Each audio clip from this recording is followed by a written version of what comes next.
Ya, balik lagi sama Kacamata Foni.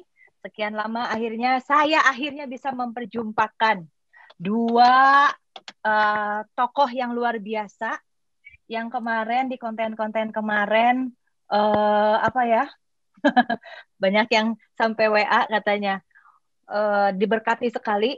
Nah, sekarang dua orang ini, dua tokoh yang luar biasa bersatu.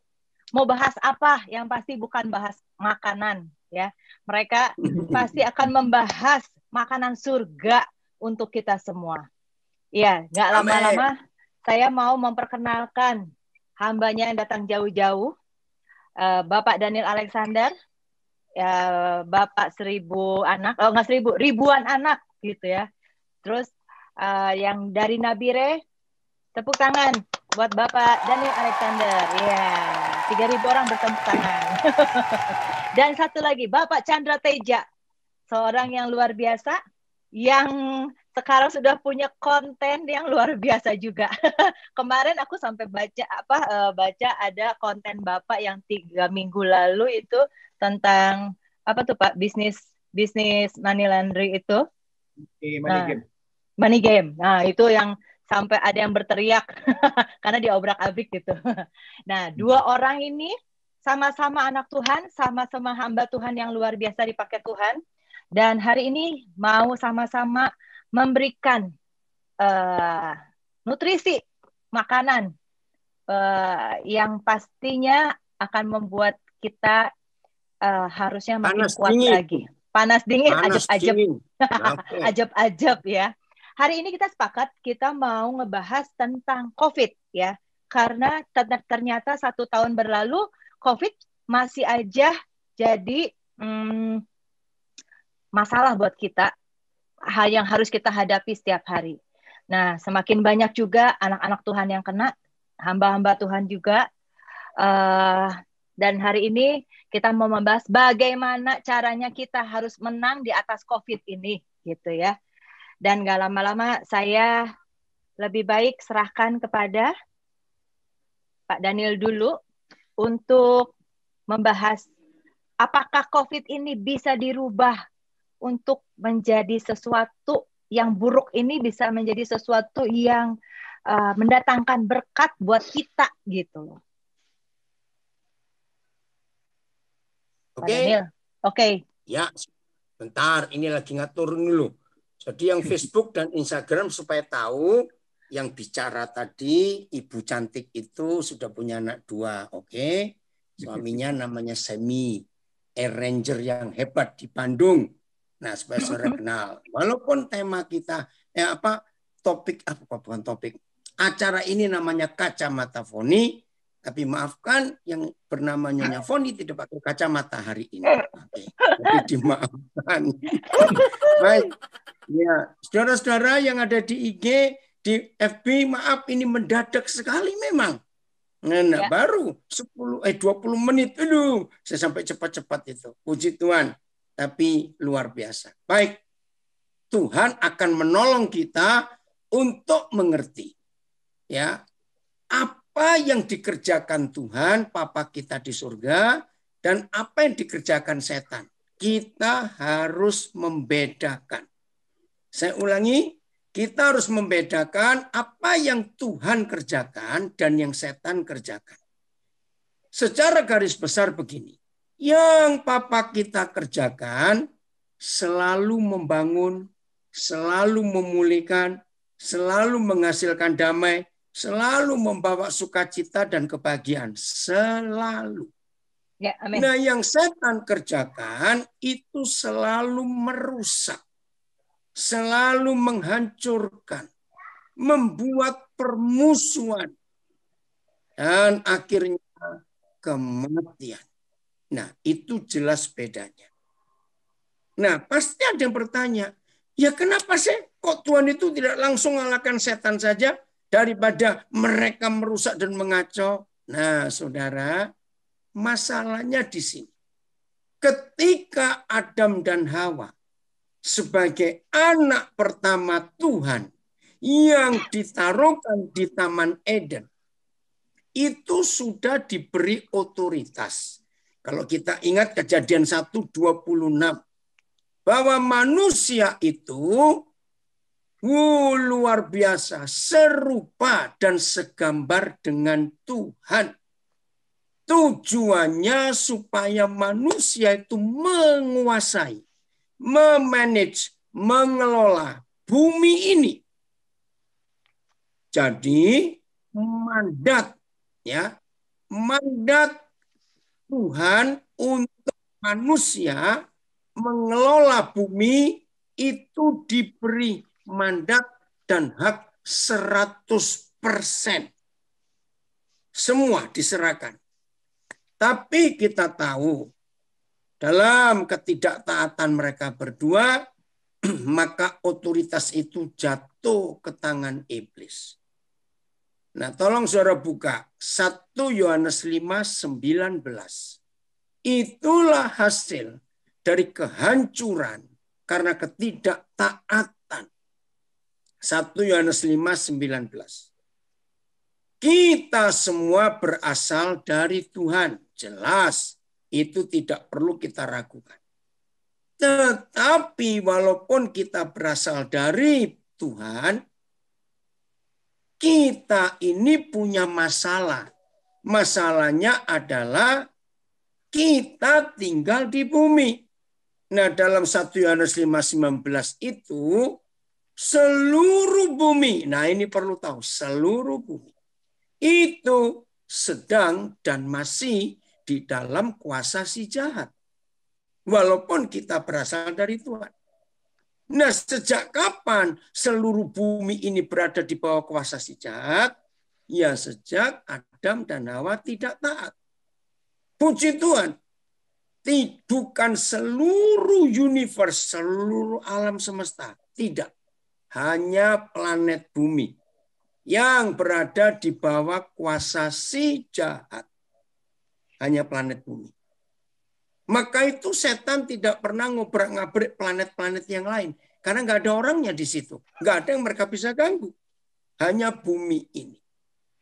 Nah, kapan otoritas itu direbut kembali oleh manusia? Nah, di sini saudara, bukan tanggung jawab Tuhan lagi. Nah, ini masih banyak orang yang salah konsep. Ya, kenapa Tuhan diam? Kenapa Tuhan nggak bertindak? Saudara, Tuhan nggak bisa bertindak lagi untuk mengalahkan si iblis itu, karena itu tugas kita, teman sekerjanya. Dibuktikan dengan doa Bapa kami. Bapa kami yang di surga, dikuduskanlah namamu. Perhatikan, datanglah kerajaanmu. Bukan kerajaan kita, kerajaan gereja, kerajaan manusia. Jadilah kehendakmu, bukan kehendak kita manusia. Nah, kalimat yang betul. Supaya bumi menjadi kembali seperti surga. Nah, jadi doa Bapa kami itu tugas kita. Mengembalikan bumi jadi seperti surga. Dan mengambil alih kembali. Ya, saya ulangi, mengambil alih otoritas bumi yang diserahkan kepada Adam dan Hawa. Tapi karena ketidaktaatan, jatuh ke tangan iblis. Nah, saudara, hampir sekian persen jenis penyakit itu ulah manusia. Jangan salahkan setan. Contoh, ketika manusia dapat hikmat yang ngawur, rekayasa genetika. Pernah dengar kata rekayasa genetika? Ya. Semua tumbuh-tumbuhan, pertanian, sayur, beras, jagung, biji-bijian, bahkan binatang ternak dimodifikasi DNA-nya, genetikanya nggak tahu diapain. Muncullah bibit-bibit unggul, tapi itu merusak kehidupan. Kenapa kita nyalakan Tuhan? Termasuk COVID ini. Maafkan saya. Secara sains, ilmu pengetahuan memang tidak bisa dibuktikan. Tapi saya percaya betul. COVID-19 ini buatan orang, saudara. Karena kalau alam, nature, nggak sekejam ini. Alam itu nggak sekejam ini.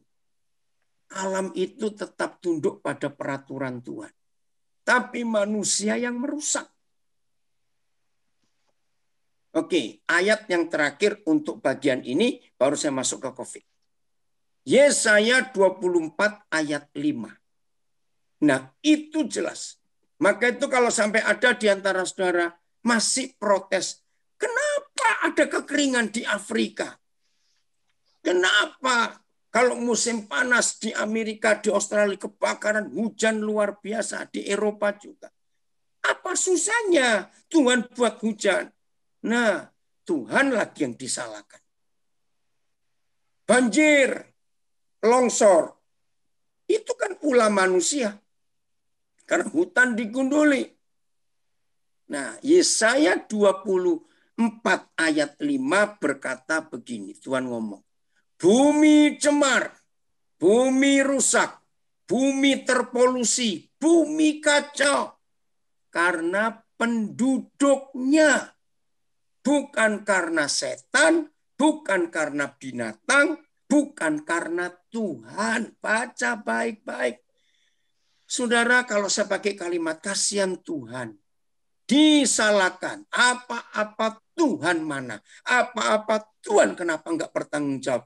Padahal itu ulah kita. Lagi sekali Yesaya 24 ayat 5. Bumi cemar karena penduduknya. Bumi rusak, terpolusi, bumi kacau karena penduduknya. Satu, penduduk bumi itu bukan binatang. Yang disebut penduduk itu punya ID, punya kartu identitas. Binatang nggak perlu paspor, nggak perlu KTP. Kita yang perlu. Maka itu yang merusak bumi ini bukan binatang. Binatang itu ciptaan Tuhan yang paling taat. Dan mereka bisa menjaga ekosistem alam ini dengan hebat sekali. Satu, karena penduduk bumi melanggar undang-undang. Undang-undang apa? Undang-undang Tuhan dengan alam dirubah.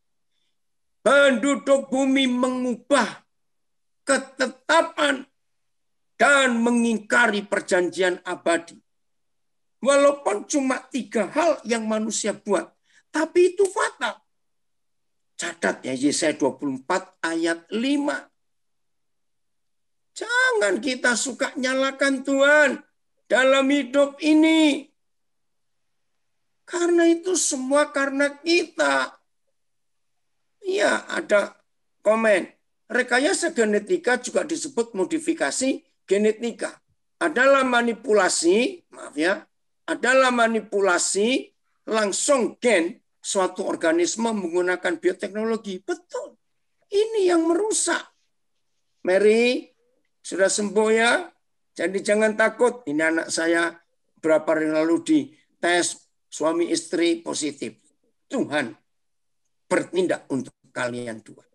Nah, jadi sekarang kita mengerti. Alam ini rusak, bumi ini rusak. Bukan karena Tuhan, bukan karena setan, tetapi karena penduduknya, yaitu kita. Terjemahan dari The Message. Earth is polluted. Bumi ini terpolusi by its very own people. Oleh penduduknya sendiri. Who have broken its law. Yang sudah merusak perjanjian hukum alam. Ya, disrupted its order. Ya, dirusak total aturan-aturannya. Terus violated the sacred and eternal covenant. Mengkhianati perjanjian kudus. Covenant, perjanjian kekal. Bayangkan, saudara. Itu manusia. Saudara, bulan Maret menjelang akhir, awal Maret lah, corona masuk Indonesia. Ya, gempar, saudara. Luar biasa. Enggak sampai 2 bulan. 23 April. Nah, saya enggak tahu di Eropa, yang di Amerika mungkin sama. 23 April. ada berita yang menggemparkan dari Bandung, Dokter Monica. Saudara, ternyata 23 April 2020, Bapa di surga memunculkan harapan baru untuk mengatasi COVID-19. Waktu itu vaksin belum dibicarakan karena sedang di-research. Tapi Bapa di surga sudah mendahului. Ada apa 23 April 2020 dan kenapa Dokter Monica yang tampil? Puji Tuhan, dia anak Tuhan. Tahu? Terapi plasma darah, konvalesen. Wah, dunia Indonesia khususnya bersuka cita. Ternyata Bapa kita tetap bertanggung jawab mengasihi manusia. Dia menyediakan vaksin secara gratis justru dari orang yang pernah terpapar COVID-19. Itu kan luar biasa. Waktu itu salah seorang anak saya yang Maret sudah kena, tiba-tiba dia ditelepon dari rumah sakit di mana dia pernah dirawat. Siapnya kalau kami perlukan donor plasma. Wih, luar biasa berita itu. Coba saudara buka 1 Korintus 2 ayat 6 dan 7. Ya. Saya baca ini 1 Korintus 2 ayat 6 dan 7. Ini penting. Nah, disinilah tema yang disebutkan oleh kacamata Foni, memanfaatkan COVID menjadi berkat. Wah, ini temanya. Ya, saya akan segera akhiri supaya nanti Pak Chandra Teja segera masuk. 1 Korintus 2. Ya. Mulai ayat yang ke-6 sampai ayat yang ke-8. Hikmat yang benar. Sesungguh pun demikian, kami memberitakan hikmat di kalangan mereka. Ya, di kalangan mereka yang telah matang, yang telah mature, yang telah dewasa. Perhatikan ini baik-baik. Ya, yaitu hikmat yang bukan dari dunia ini. Kita akan menemukan 3 macam hikmat. Yang pertama disebut hikmat dari dunia. The wisdom from the world, dari dunia ini. Dan yang bukan dari penguasa-penguasa dunia ini. Nah, siapa penguasa dunia? Setan. Saudara jangan berkata penguasa dunia itu Tuhan. Tidak. Tuhan tidak bisa menguasai dunia lagi karena Adam dan Hawa sudah menyerahkan otoritas itu kepada setan. Maka itu tadi kita sudah baca 1 Yohanes 5:19.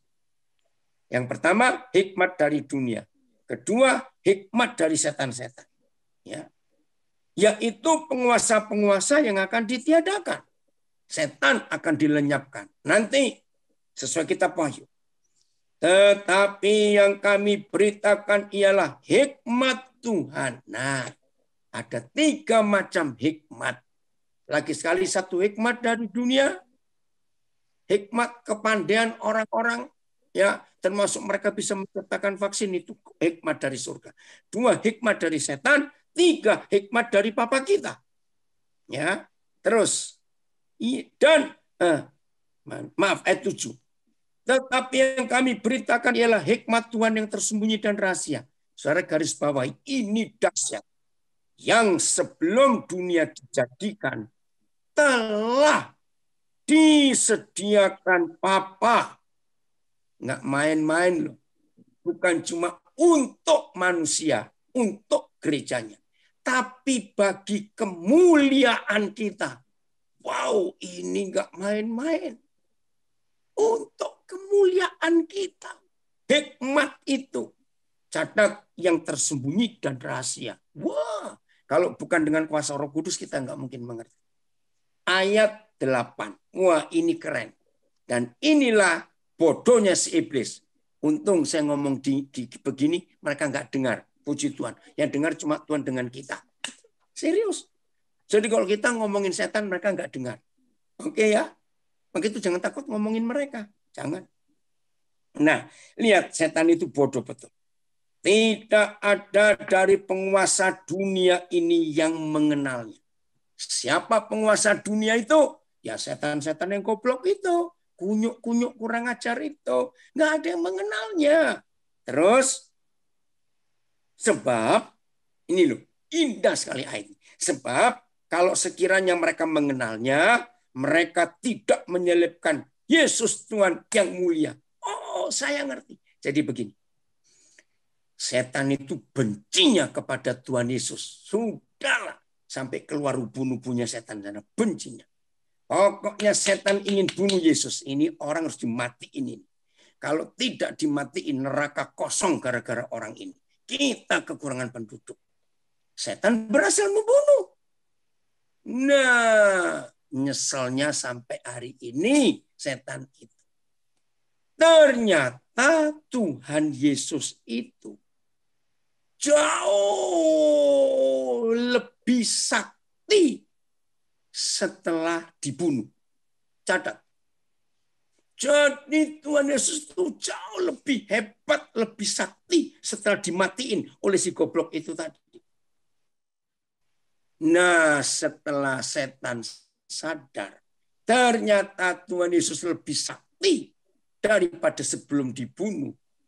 Penyesalannya sampai hari ini.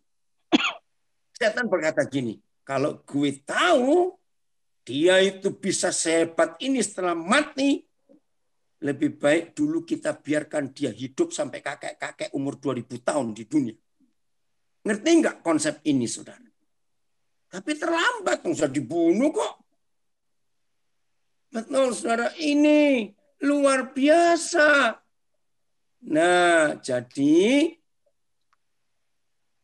plasma darah konvalesen itu sakit hatinya setan. Setan memberi penyakit COVID-19, tetapi Papa di surga bisa membalikkan itu jadi berkat.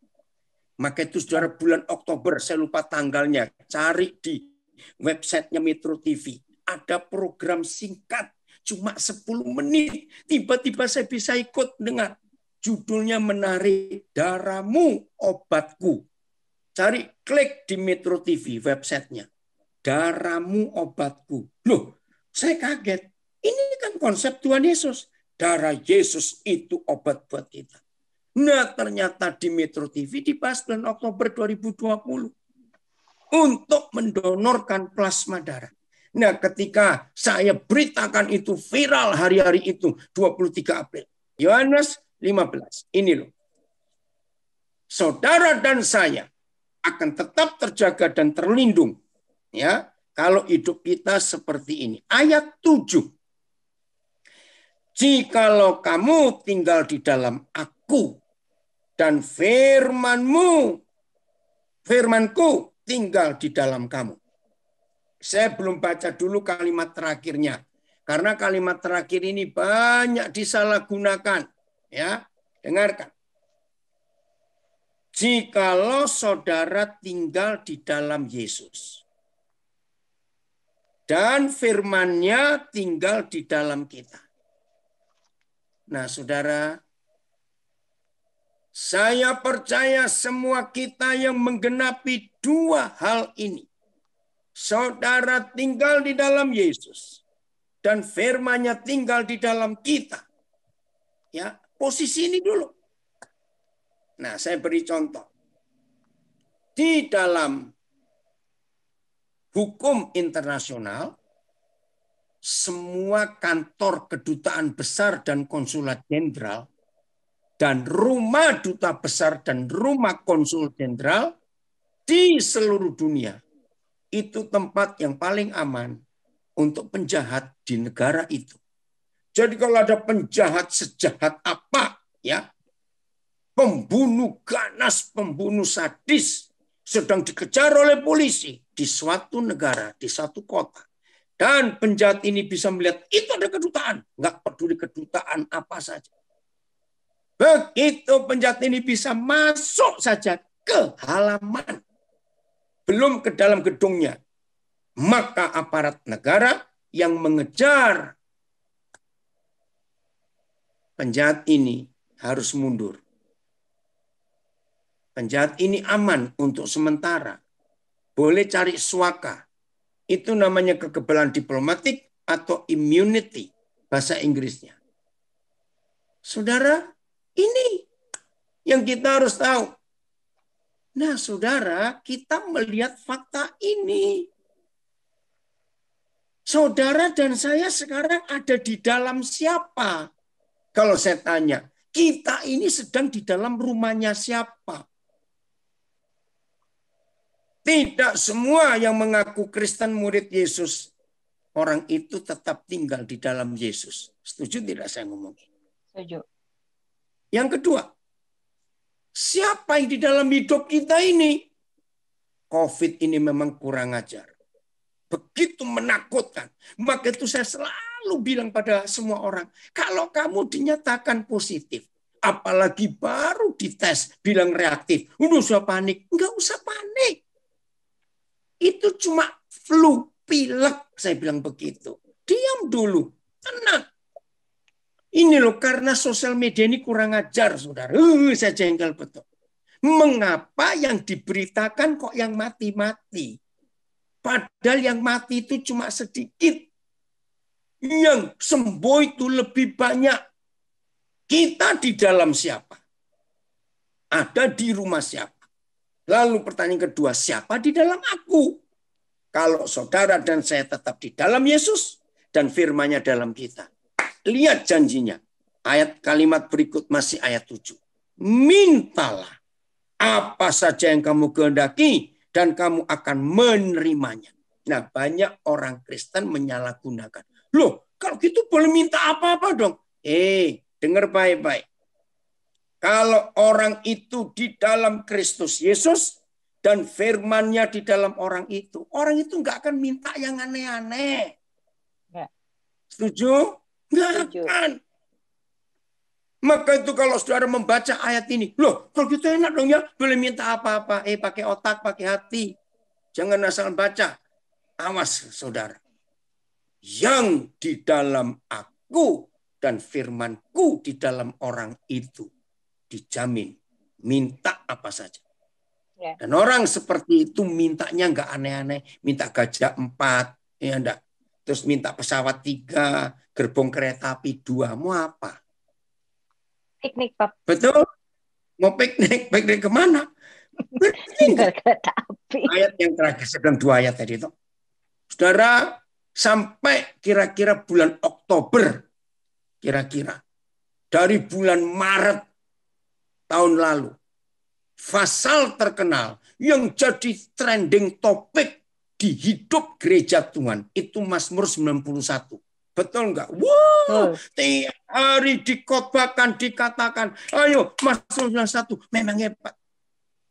Tapi karena yang sakit tambah, yang mati juga banyak, sejak Oktober sampai hari ini, orang nggak mengucapkan lagi Mazmur 91. Karena nggak terjadi.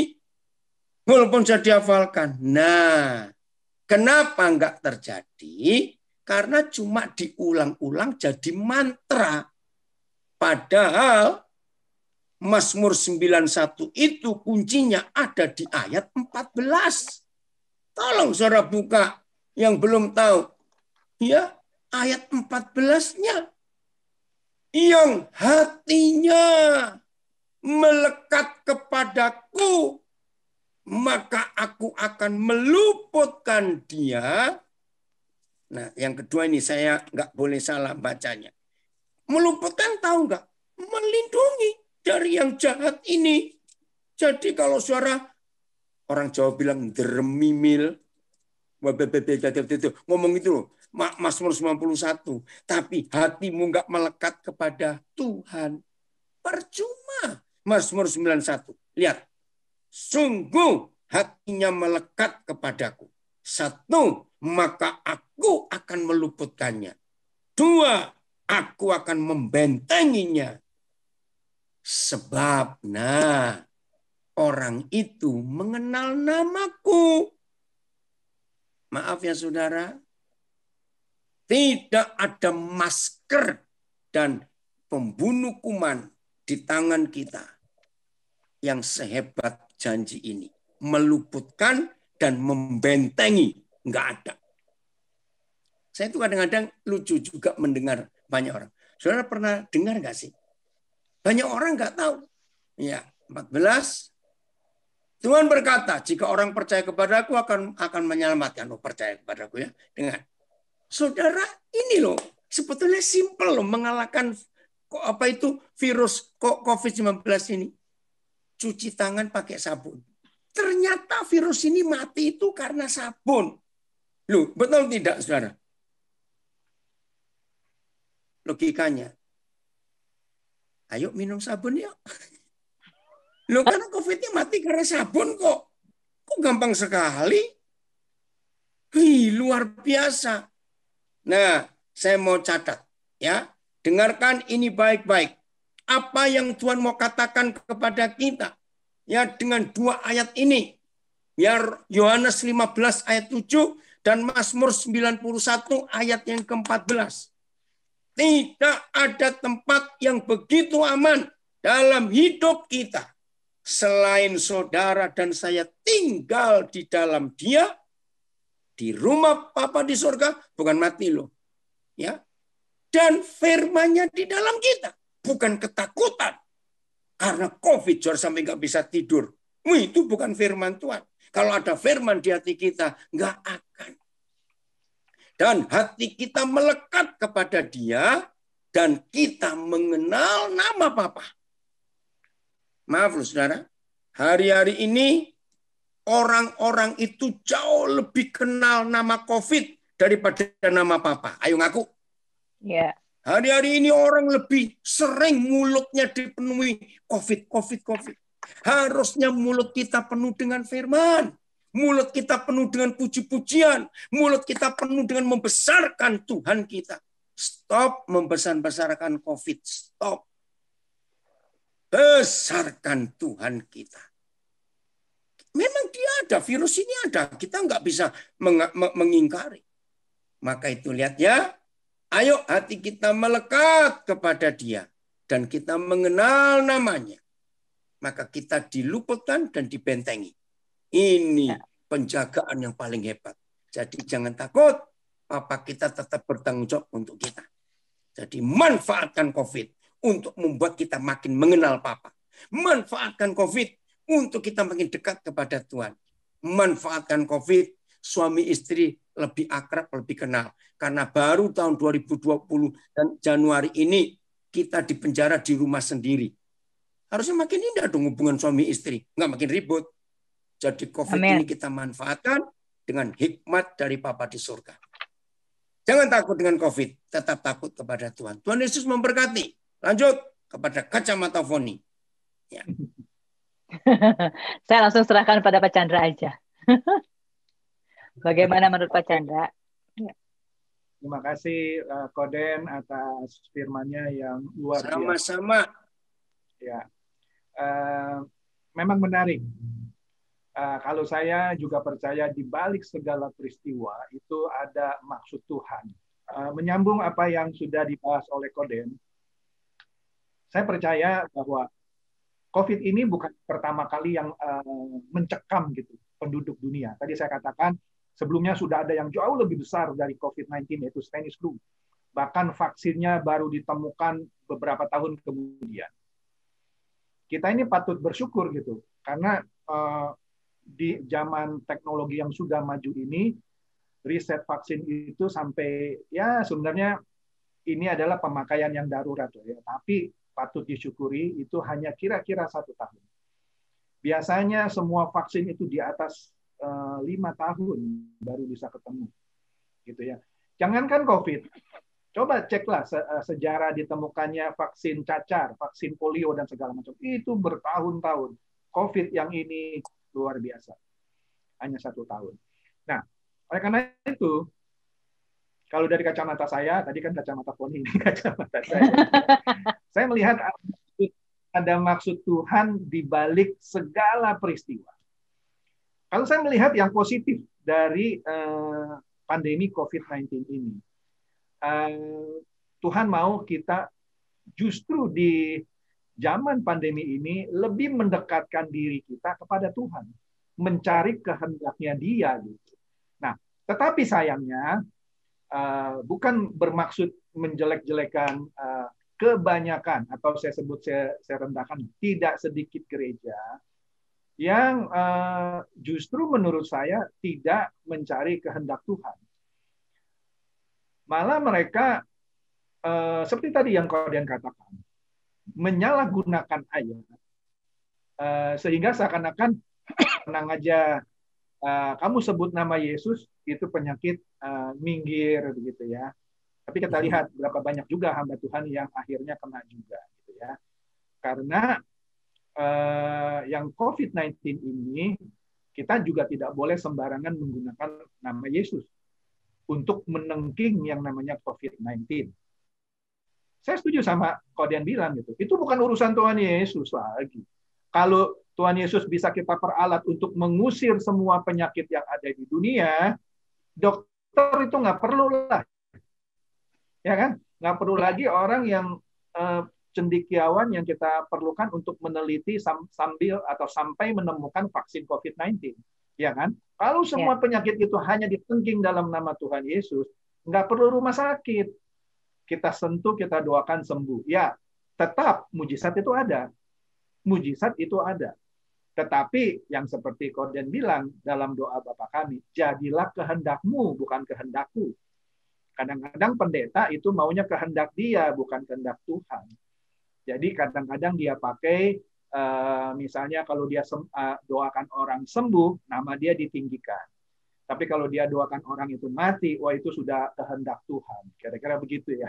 Jadi banyak penyalahgunaan ayat. Nah, kalau saya melihat dengan pandemi COVID-19 ini, Tuhan mau meluruskan lagi intensi dari anak-anak Tuhan itu kembali murni kepada Tuhan, ya kan? Juga diajarkan apa itu percaya. Percaya itu bukan hanya percaya di mulut.